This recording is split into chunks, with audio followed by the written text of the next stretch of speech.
Hello, जो हमारा topic है आज का वह है क्रोमोसोम डिसऑर्डर्स पर। तो स्टार्ट करते हैं। तो क्रोमोसोमल डिसऑर्डर में सबसे जो पहला डिसऑर्डर है वह है टर्नर सिंड्रोम। तो टर्नर सिंड्रोम के कारण जो क्रोमोसोम का प्रकार अफेक्टेड होता है उसको एलोसोम, तो एलोसोम क्रोमोसोम टाइप अफेक्टेड होता है और जो अफेक्टेड क्रोमोसोम नंबर है वो होता है एक्स। तो एक्स क्रोमोसोम अफेक्टेड होता है। तो यहाँ पर एक क्रोमोसोम की कमी हो जाती है, तो इसलिए इसको हम बोलेंगे मोनोसोमिक कंडीशन।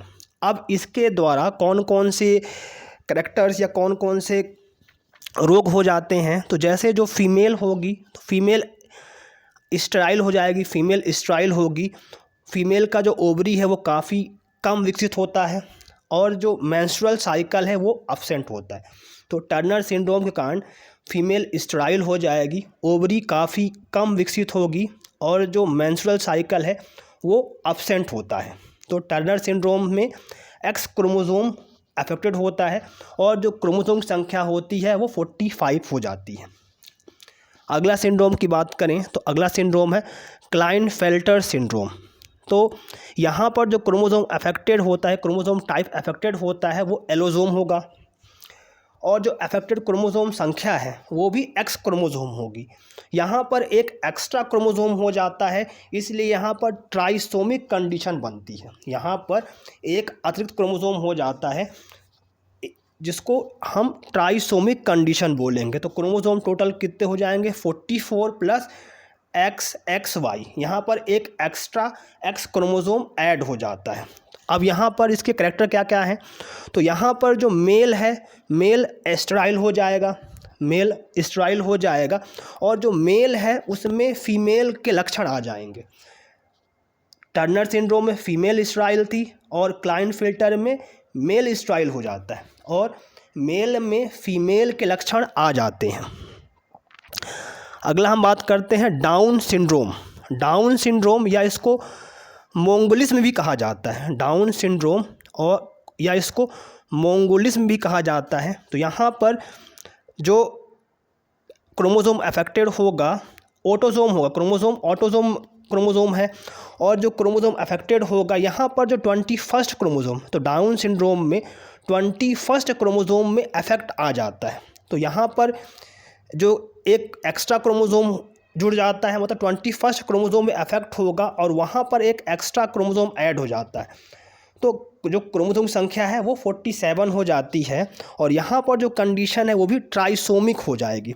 अब क्या क्या करैक्टर हैं इसके, तो यहाँ पर क्या होता है, अगर किसी को डाउन सिंड्रोम है तो उसका जो ब्रेन है काफ़ी कम विकसित हो जाएगा, ब्रेन काफ़ी कम विकसित होगा, उसका जो फेस है वो काफ़ी चपटा हो जाएगा और उसका जो माउथ है वो खुला हुआ होता है। तो ब्रेन लेस डेवलप्ड होगा, जो फेस है वो फ्लैट होगा और जो माउथ है वो ओपन होगा।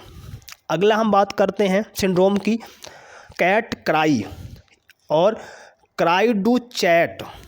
कैट क्राई या क्राई डू चैट या म्यूंग सिंड्रोम। तो यहाँ पर नाम से ही मालूम पड़ रहा है, तो यहाँ पर जो क्रोमोसोम है वो ऑटोसोमल क्रोमोसोम डिसऑर्डर है और यहाँ पर जो ये अफेक्ट आएगा ये 5वें नंबर क्रोमोसोम में आता है। तो 5वें नंबर में का जो क्रोमोसोम होता है उसका जो छोटा आर्म होगा, 5वां क्रोमोसोम का जो एक जोड़ा होगा उसका जो छोटा वाला आर्म है वो टूट जाता है। तो यहाँ पर डिलीशन होता है, जो क्रोमोसोमल एबनॉर्मलिटीज़ है तो यहाँ पर डिलीशन हो जाएगा।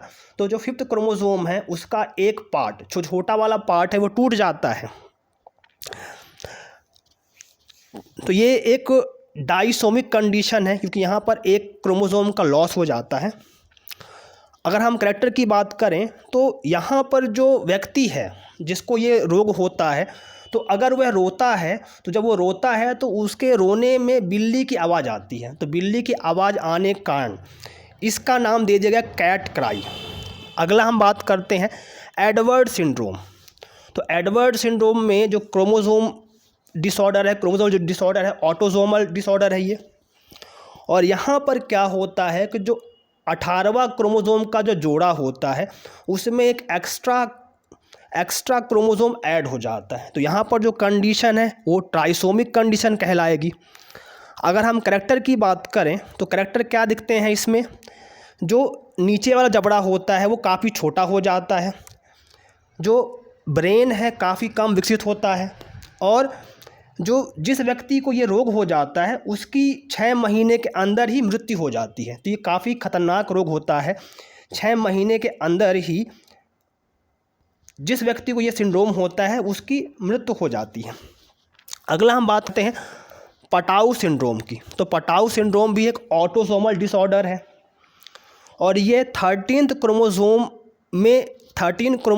में ये जब कुछ एबनॉर्मलिटीज हो जाती है तो वो होता है, ये 13 क्रोमोसोम में ये होता है। तो यहाँ पर भी क्या होगा कि जो ब्रेन है काफ़ी कम विकसित होगा, जो लाइफ स्पेन है केवल 3 मंथ की होती है, मतलब 3 मंथ में ही व्यक्ति की मृत्यु हो जाएगी अगर किसी को पटाऊ सिंड्रोम होता है। अगला है माइलोजीनियस ल्यूकेमिया। तो ल्यूकेमिया का मतलब है कि ब्लड कैंसर संबंधित है, तो ये भी एक ऑटोसोमल डिसऑर्डर है। तो ये 22nd क्रोमोसोम में एबनॉर्मलिटी से कारण होता है। यहाँ पर क्या होगा, कैरेक्टर क्या है, यहाँ पर जो WBC है वो अनियमित हो जाएंगे, क्योंकि ल्यूकेमिया यहाँ पर WBC से संबंधित है। तो यहाँ पर जो WBCs है वो क्या होंगे, इरेगुलर होंगे, और अगर WBC इरेगुलर होंगे तो वो लगातार क्या होगा, बीमारी से ग्रसित होगा, क्योंकि अगर उसका WBC सही नहीं होगा तो उसके अंदर इम्यूनिटी काफ़ी कमज़ोर होगी।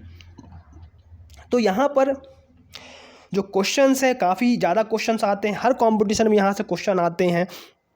तो ये हमें ये ध्यान रखना है कि इनके बारे में जो कॉमन चीज़ें हैं कि कौन से क्रोमोसोम नंबर में एबनॉर्मलिटी से कारण कौन सा रोग होता है। तो ये था हमारा आज का वीडियो।